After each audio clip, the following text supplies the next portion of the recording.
Cleopatra was the last pharaoh of ancient Egypt, ruling from 51 BC to 30 BC. But she was no ordinary ruler. Cleopatra was a brilliant multilingual leader who used her intelligence and beauty as political tools.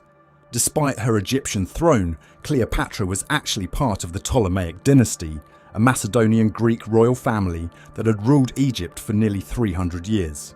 She was highly educated, fluent in multiple languages, and praised as a mathematician, chemist, and philosopher. Cleopatra's personal life was just as captivating as her political reign. Cleopatra is renowned for her legendary love affairs with the powerful Roman leaders Julius Caesar and Mark Antony. However, one lesser-known aspect of Cleopatra's personal life was her marriages to two of her younger brothers, a controversial tradition within the Ptolemaic royal family. As part of the Ptolemaic dynasty that had ruled Egypt for nearly 300 years, Cleopatra was expected to marry within her own family in order to keep the royal bloodline pure. This practice of sibling marriage was common among the Ptolemaic rulers, with Cleopatra's own parents, Ptolemy XIII, and Cleopatra also being brother and sister. When Cleopatra ascended to the throne in 51 BC at the age of 18, she was married to her 10-year-old brother Ptolemy XIII.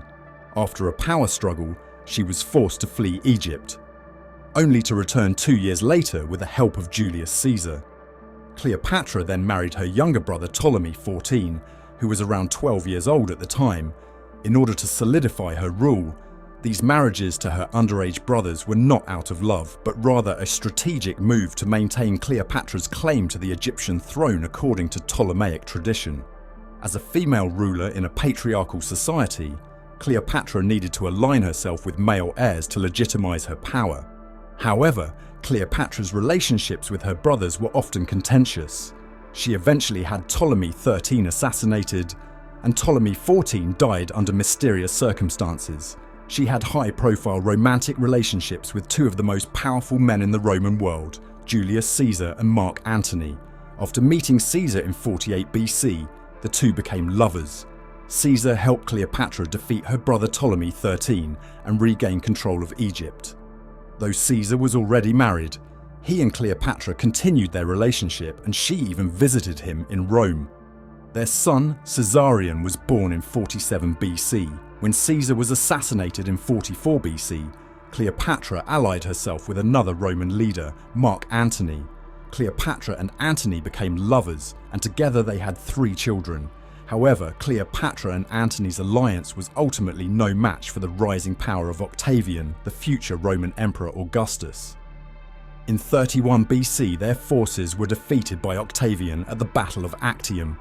With Octavian's troops closing in on Alexandria, Cleopatra and Antony both took their own lives. Cleopatra's life and death have been shrouded in mystery and legend over the centuries. One of the most enduring mysteries is the exact cause of her death.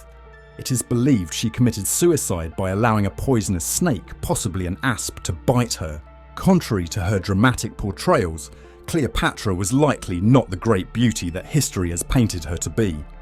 Ancient sources suggest she had a large nose, narrow lips, and sharp chin. Her reputation as a seductress was likely Roman propaganda. Yet Cleopatra was a savvy ruler who used her image to her advantage, presenting herself as a living goddess to her Egyptian subjects. Under her leadership, Egypt became the wealthiest nation in the Mediterranean, resisting Roman expansion until her eventual defeat and suicide in 30 BC. Though her reign ended the Ptolemaic dynasty, Cleopatra's legacy as one of history's most iconic and influential women endures to this day.